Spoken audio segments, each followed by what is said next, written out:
Hi everyone, I'm Dorothy. I'm a professional astrologer. You can find me on the web at nhastrologer.com.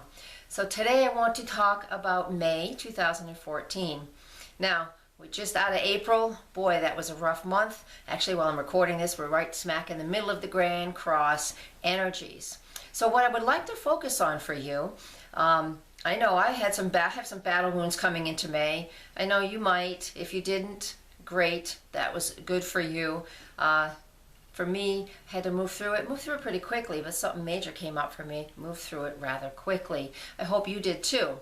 But what we get to do and what we get to work with in May is this. The moon continues to go through the solar system. So these 4 points that are in the Grand Cross are sensitive points now, especially with the eclipses that we had on either side of them. What we got going on now, the sun's in Taurus, so we're always going to be focusing on what we value, where we want to be grounded, our stability, and our skills, our talents, things like that. That's the whole theme of most of May, all right? Focusing on what we value. But as the moon rolls around the solar system, the first aspect we're going to get with the moon is in the sign of Cancer. First aspect of the Cardinal Cross that we've already had is the moon moving into the sign of Cancer. And when it does that, and that would be on right around May 4th, the moon in the sign of Cancer will conjunct Jupiter. And when it makes that aspect to Jupiter, if you had an emotional situation come up over the Grand Cross time period, April 20th to the 24th, then expect that there might be another little layer coming through, or realization, or something emotional, so you can put a big situation to rest, because that was a very, very old, very deep karmic point that got triggered with the Grand Cross. And this moon moving through there on May 4th, right around May 4th, it is going to bring that to the surface one more time, but certainly not in the capacity that it would during the Grand Cross. Next, we have the moon moving into the sign of Libra. That's on Mother's Day, May 11th. And when it moves through that sign of Libra, it will be triggering Mars at some point in that May 11th, May 10th, 11th time period. The moon is in Libra and it will conjunct where Mars is. Mars is still in a retrograde motion at this point in time. And what that is that is a Mother's Day that could be very, very active, very, very dynamic, walking that fine line when you're doing your Mother's Day thing with family around. We always know how that works out. Sometimes it's a very, very fine line. So the moon in Libra is looking for that balance, but it's also going to justify its emotions, justify its feelings. Why am I feeling this way? And a lot of us will be around our mothers, and so let's do the best we can to keep the peace. Probably won't be too hard, but somebody might pick a fight.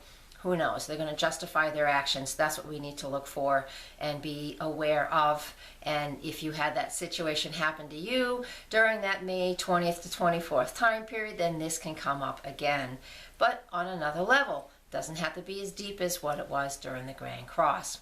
Now, we also have the day before on May 10th, the Sun and Saturn are in an opposition to each other. So what is that? That is the Taurus and the Scorpio opposition. That is very fixed energy. So that could cause some a little bit of debating back and forth, or you could be releasing a very stubborn, set way of thinking, or put some plans into place.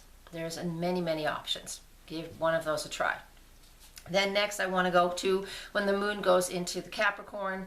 That will be around that's May 17th and 18th. Again, depending on where you live. I want you to think about the, what we got is the moon moving into conjunct with Pluto, and that is about our stability, how we can keep and maintain our emotional state, really balance that out, because it's opposite where Jupiter was, which can be an outburst of emotion if we're not careful or if we're not prepared with it. The moon in Capricorn conjunct Pluto, another third part of the Cardinal Cross. What we get there is the energy of, let me stuff my emotions because nobody's going to get the better of me. That's probably what will happen, something in that idea. Or we can finally just give that big exhale and just let everything out, which is what we want. We really don't want to hold anything in, okay? That's a really important thing not to do. All right. Okay, so then we have the final connection in the Grand Cross being triggered by the moon in the month of May. And that is on, let me get the date, May 24th. And the moon goes into the sign of Aries. And then eventually it makes a connection to Uranus.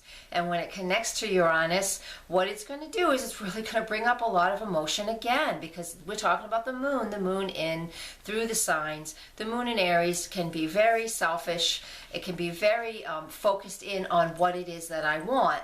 Just the I am, but not always in a good sense, the I am. Or it can be, depending on how much power and control you feel you've had in your life, because the last aspect was with Pluto. This is opposite Mars in Libra. All right, and so focus in on what it is that you need.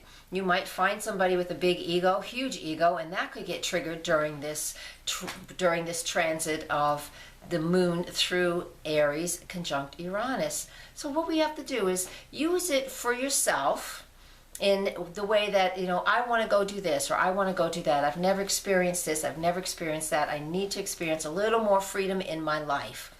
This is, again, triggering that part of the Cardinal Cross that happened in April 20th to the 24th. So focus on what it is that you want to do with this. What would you like to do for yourself? What do you want to do for others? But it really is about breaking free and cutting, you know, just getting into the cutting edge of things and thinking outside the box and just not doing the same old thing. Getting us out of these old patterns. That was really the number one thing that this Cardinal Cross is all about. It's like pushing us out of our old karmic patterns, old ways of thinking, the very stale energy that most of us tend to get stuck into our ruts. This Cardinal Cross was absolutely about pushing us out of our comfort zone, into places that we absolutely need to be for more spiritual growth, for the evolution of the planet, all of these things. It makes everybody a better person, better people, better planet. Hopefully we can continue to move forward with these things. So don't be frightened. Don't be frightened. This is all part of our natural evolution.